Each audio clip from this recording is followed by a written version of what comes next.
একটি বিস্তীর্ণ প্রাচীর ঘেরা অনাথ আশ্রম, যেখানে বাচ্চাদের আটকে রাখা হয় বছরের পর বছর। তারা জানিও না বাইরের পৃথিবী কেমন। এখানে থাকতে থাকতে বাচ্চাগুলোর সামনে চলে আসে অনাথ আশ্রমের আসল রহস্য। তো আপনাদের আর আকর্ষণ দিচ্ছি না, চলুন শুরু করি দ্য প্রমিস নেভারল্যান্ডের অদ্ভুত রহস্যে ঘেরা অনাথ আশ্রমের কাহিনী। এই মেয়েটার নাম ইমা। সে একটি অনাথ আশ্রমে থাকে। এই অনাথ আশ্রমে সবার দেখাশোনার কাজ করে ইসাবেলা নামের একটা মহিলা। সব বাচ্চারা তাকে মা বলে ডাকে, কারণ সে তাদের মায়ের মতোই আদর যত্ন করে। এখানকার প্রত্যেকটা বাচ্চা একটা নিয়মের মধ্য দিয়ে তাদের দিন পার করে। প্রতিদিন সকালে ঘুম থেকে উঠে তারা একটি টেবিলে বসে খাবার খায়।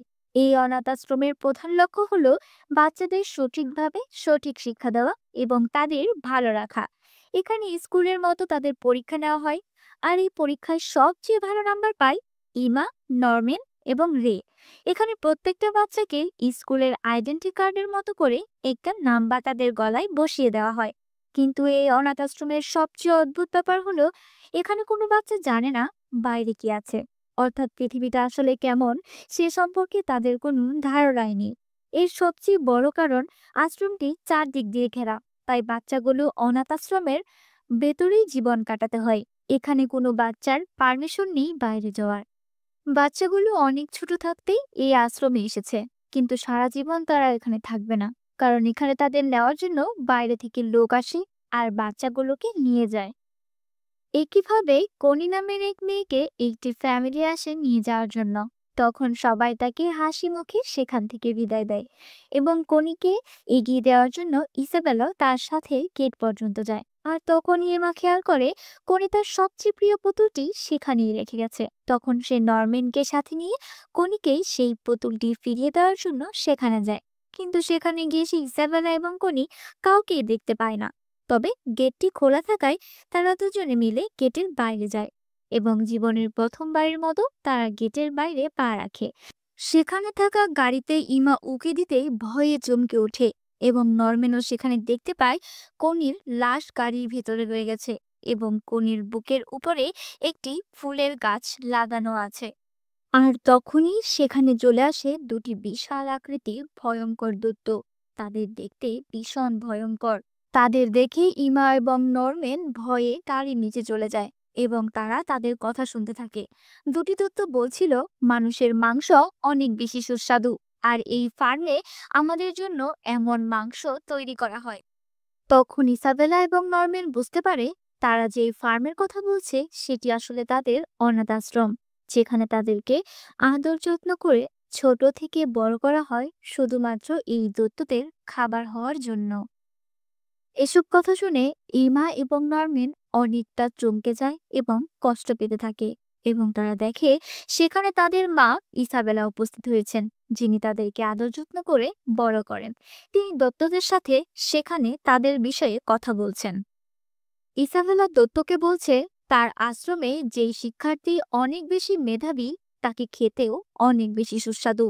অর্থাৎ পরবর্তীতে সে তাদের মেধাবী এবং যারা পড়াশোনায় ভালো সেই স্টুডেন্টদেরকেই তাদের খাদ্য হিসেবে সেখানে নিয়ে আসবে।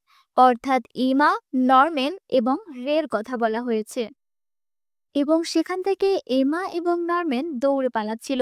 আর তখনই এমা সেখানে হঠাৎই পড়ে যায় এবং কান্না করতে শুরু করে। সে বলে, আমরা এই অনাথ আশ্রমে ছোট থেকে যে মায়ের কাছে লালন পালন হয়েছি, সেই মা আমাদের সাথে প্রতারণা করবে? সে আমাদেরকে এত যত্ন করে বড় করছে শুধুমাত্র দত্তদের খাবার বানানোর জন্য? এটি আমি কিছুতেই মানতে পারছি না। তখন নরম্যান ইমাকে সান্ত্বনা দিয়ে বলে, তুমি ভয় পেও না, আমরা আমাদের সবাইকে নিয়ে এই অনাথ আশ্রম থেকে পালিয়ে যাব। সেই পর্যন্ত আমাদেরকে ধৈর্য ধরতে হবে এবং পরিকল্পনা করতে হবে কিভাবে সকলকে নিয়ে এখান থেকে একসাথে রক্ষা পাওয়া যায়। সেদিন রাতে এমা কিছুতেই ঘুমাতে পারছিল না। বারবার সেই দৈত্যগুলোর ভয়ঙ্কর চেহারা তার মনে পড়ছিল। এবং সকাল হওয়ার পর সবাই স্বাভাবিকলি আগের মতোই খাবার খাচ্ছিল, কিন্তু ইমা কিছুতেই নর্মাল থাকতে পারছিল না। নৌমানও ভালোই অভিনয় করে যাচ্ছিল। সেখানে তাদের মা ইসাবেলা চলে আসে। তাকে দেখে আরো এমার সেসব কথা মনে পড়ে। তাই নরম্যান ইমাকে নিয়ে জঙ্গলের এক পর্যায়ে আসে এবং তাকে বোঝায়, আমরা এখন ধৈর্য ধরবো এবং এক সময় আমরা পরিকল্পনা করে সব বাচ্চাদের নিয়ে এখান থেকে পালিয়ে যাব। এই প্রথম নরম্যান এবং ইমা এই অনাথাশ্রমের সীমানা পার করেন এবং তারা এখান থেকে পালানোর পথ খোঁজার জন্য তারা এদিক ওদিক খোঁজাখুঁজি করতে থাকে। এক সময় তারা একটি প্রাচীরের কাছে এসে পৌঁছায়, কিন্তু তারা বুঝতে পারে এই প্রাচীর পেরিয়ে এখান থেকে পালানো তাদের পক্ষে সম্ভব নয়। যখন তারা অনাথ আশ্রমে ফিরে আসে তখন দেখতে পায় একটি মেয়ে কান্না করে বলছে তার বন্ধু নীলা জঙ্গলের ভিতরে হারিয়ে গেছে। তখন ইসাবেলা একটি ঘড়ি বার করে এবং জঙ্গলের দিকে রওনা দেয়। সেখানে থাকা সকল ছেলেমেয়েরা দেখতে পায় কিছুক্ষণের মধ্যে ইসাবেলা তার বন্ধুকে সেখানে ফিরিয়ে নিয়ে এসেছে। তখন ইমা এবং নরম্যান বুঝতে পারে ইসাবেলার কাছে যে ঘড়িটি রয়েছে সেটি কোনো সাধারণ ঘড়ি নয়। এই ঘড়ির মধ্যে সে সব বাচ্চাদের লোকেশন জানতে পারে এবং সে খুব সহজেই কে কোথায় রয়েছে তা বুঝে যেতে পারে। পরের দিন সকালবেলা ইমা এবং নরম্যান একটি দড়ি নিয়ে জঙ্গলের ভিতরে ঢুকে যায় এবং সেখানে যাওয়ার পর তাদের সাথে রের দেখা হয়, কারণ রে কিছুদিন ধরেই তাদেরকে ফলো করছিল। এবং রে তাদের বলে, তোমরা অবশ্যই আমার কাছ থেকে কিছু লুকাচ্ছ, আমাকে সত্যিটা বলে দাও। রের সাথে তাদের দেখা হওয়ায় ইমা এবং নরম্যান রেকে সব সত্যি কথা বলে দেয় এবং রে বলে আমাদের এখান থেকে দ্রুত পালাতে হবে। ইমা বলে আমরা একা পালাতে চাই না, আমরা সকল বন্ধুদেরকে একসাথে নিয়ে এখান থেকে পালাবো। তখন রে বলে তাহলে আমাদেরকে পরিকল্পনা করতে হবে কিভাবে আমরা পালাবো। কিন্তু চিন্তার বিষয় হচ্ছে ইসাবেলা দৈত্যদেরকে কথা দিয়েছে আশ্রমে থাকা সবচেয়ে মেধাবী শিক্ষার্থীকে এবার দৈত্যদের কাছে তুলে দেওয়া হবে। অর্থাৎ রে, ইমা এবং নরম্যান সেখানে থাকা সকল ছাত্রছাত্রীদের মধ্যে মেধাবী ছিল। এরপর ইসাবেলা আশ্রমের সকল বাচ্চাদেরকে একসাথে ডাকে এবং সকলকে জানায় এখন থেকে তাদের দেখাশোনা করবে একজন নতুন কেয়ারটেকার, যার নাম হলো ক্রোন। ক্রোন এখন থেকে তাদের সকলের দেখাশোনা করবে এবং ক্রোন আসাতে তাদের সমস্যা আরো বেড়ে যায়, কারণ ক্রোন সবসময় তাদের সাথেই থাকতো।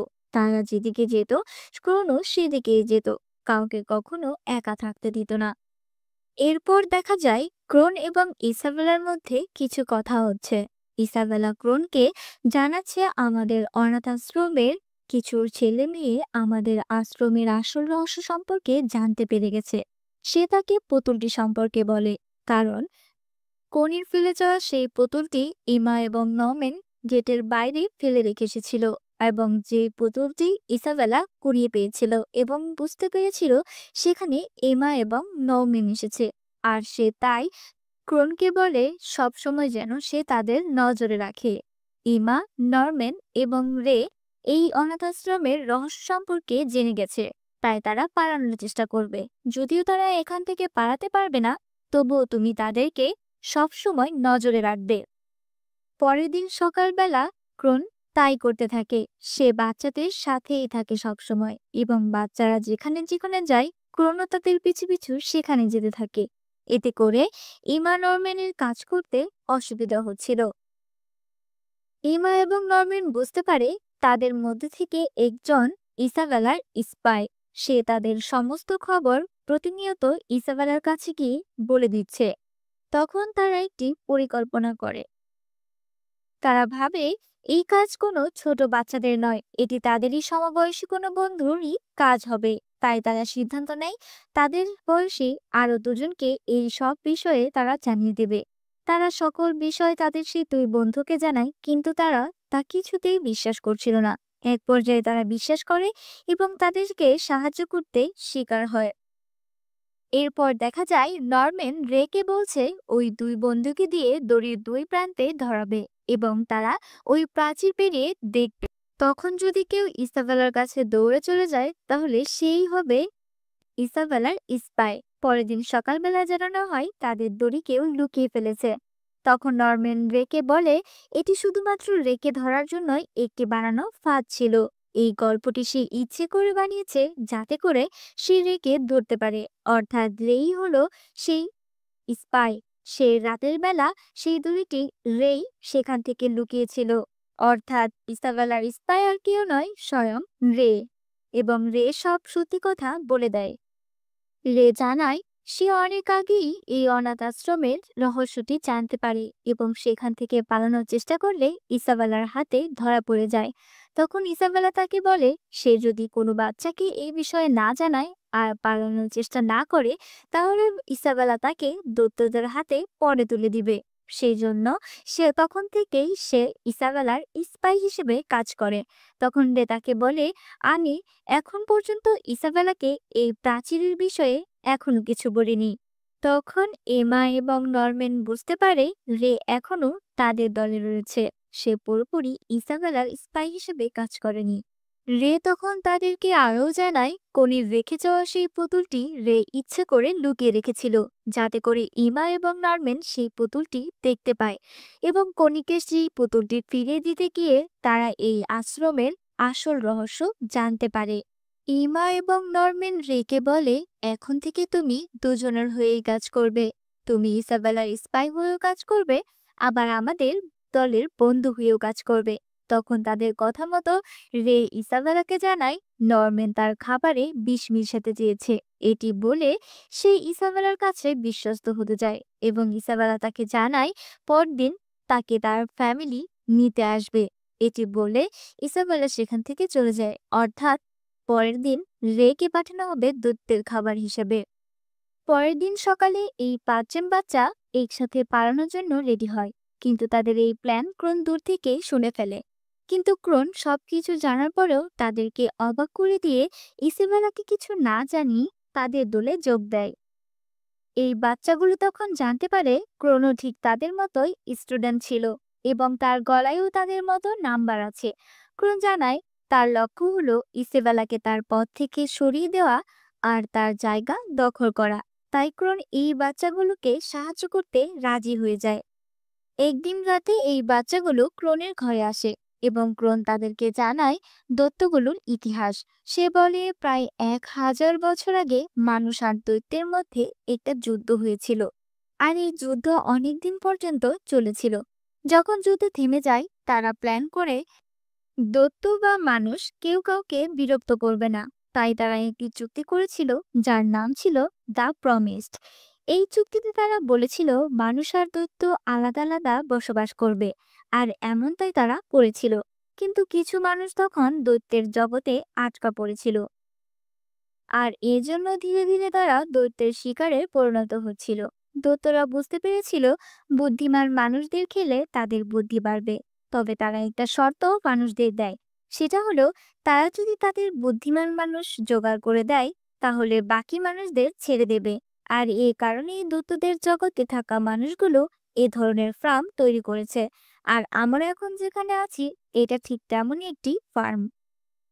ক্রোন তাদেরকে আরও জানায় তাদের গলায় একটি ট্রান্সমিটার লাগানো আছে। তারা যদি পালানোর চেষ্টাও করে, তাহলে এই ঘড়ির সাহায্যে ইসাবেলা তাদের লোকেশন ঠিকই জানতে পারবে।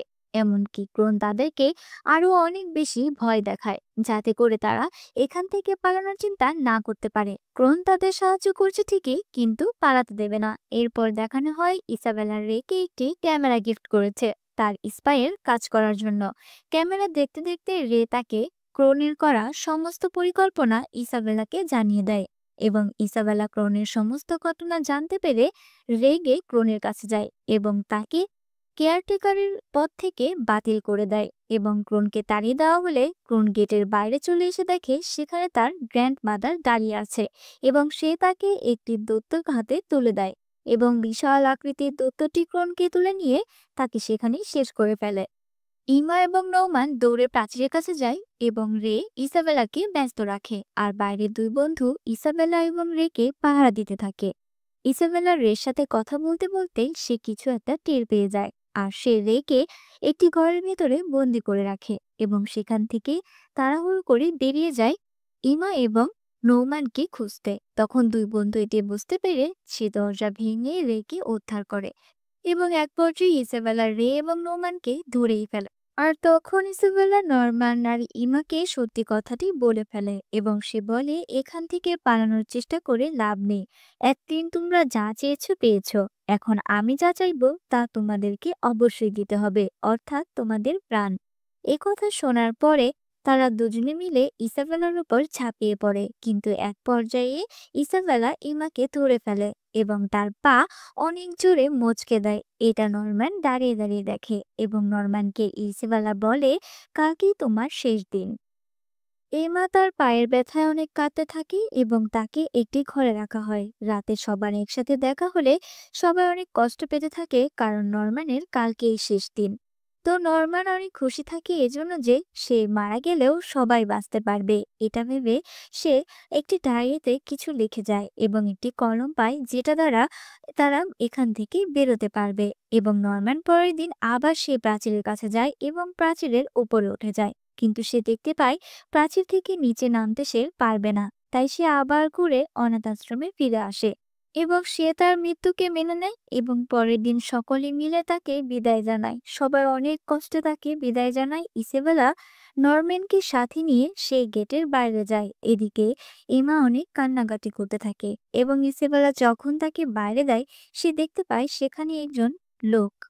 লোকটি তাকে জানায় সে এখানে মানুষ এবং দৈত্যের মধ্যে সম্পর্ক কেমন চলছে সেগুলোরই দেখাশোনা করে। লোক এই কথা বলার সময় সেখানে এসে হাজির হয় বিশাল দৈত্য এবং দৈত্যটি নরম্যানকে খাওয়ার জন্য রেডি হয়ে যায়। এরপর কয়েক মাস কেটে যায়। আমরা দেখতে পাই ইমা এখনো পায়ের ব্যথায় বিছানায় শুয়ে আছে। সে এখনো পুরোপুরিভাবে সুস্থ হয়নি। ইমা এবং রে এখান থেকে পালানোর সমস্ত আশা ছেড়েই দিয়েছে, কিন্তু এভাবে করে আরো 2টি মাস কেটে যায়। এবার তখন সময় এসেছে রেকে দূতর কাছে পাঠানোর। তখন এমা রের কাছে আসে এবং জানায় এখনো সময় আছে এখান থেকে পালানোর। তুমি কি কিছুই ভাবছো না? তখন রে বলে, আমি দৈত্যর কাছে মারা যাওয়ার থেকে আমি এই ঘরেই মরে যাব। তখন ইসাবেলাকে এমা চিৎকার করে ডাকে এবং ইসাবেলা ঘরে এসে দেখে ঘরে অনেক আগুন লেগে গেছে।